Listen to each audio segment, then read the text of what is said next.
We know extremist hate is on the rise in Canada, and tonight a new report puts it in perspective.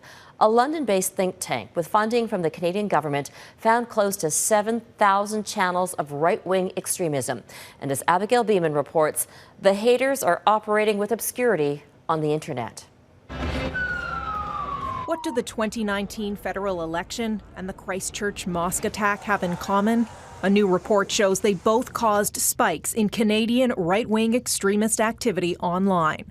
The report from the Institute for Strategic Dialogue, or ISD, with funding from the Canadian government, looked at 7 platforms from Facebook, Twitter and YouTube to fringe outlets including the now defunct fascist Forge. There is really this fairly well-established infrastructure of right-wing extremist communities operating across these different platforms. ISD found nearly 7,000 right-wing extremist pages, groups, users and channels in Canada with a wide reach, 11 million users worldwide. It is sort of normalizing those narratives, especially where they're on the mainstream platforms, right? That somehow if it's on Facebook, if it's on Twitter. Barbara Perry published Canada's first national study on right-wing extremism back in 2015. The new ISD study is part of her broader update that will look at offline activity too. If you look at 2 of the most extreme platforms, for example, the Iron March and the fascist Forge, Canada ranks up there in the top 3 with the US and the UK in terms of active members.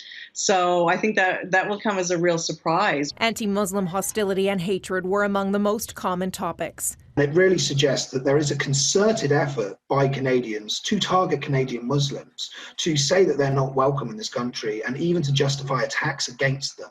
Anti-Trudeau rhetoric is very prevalent too. Here's one example of a post on 4chan's politically incorrect page. Other categories analyzed include white supremacy and the manosphere, a catch-all for misogynist movements like incels. And while social media may only be online, it allows extremists to spread propaganda, recruit, and coordinate activity, including violence. Extremists are also starting to target Chinese people, blaming them for the novel coronavirus. Perry believes the full 2020 data will show much more hate in general, with so many people at home, online. Because of the anxiety caused by COVID, more people are perhaps looking for these kinds of outlets, these kinds of narratives and conspiracy theories. And in the wake of the most recent anti-racist protests, ISD is also starting to document evidence of groups targeting Black people, too. Abigail, in this fight against hate, who is ultimately responsible? Well, Robin, experts say government, law enforcement, and social media platforms all have a role, but so do we to call things out and report them when we see them. Facebook tells us in the first quarter of 2020, they removed close to 10 million posts under hate speech policies. And as for the government, the Public Safety Minister's office says they're committed to taking action to stop terrorism, violence, and hate linked to the online world, and pointed us to a campaign promise to make social media platforms remove illegal content within 24 hours or face consequences, but no details about when the Liberals would implement that or how. Robin?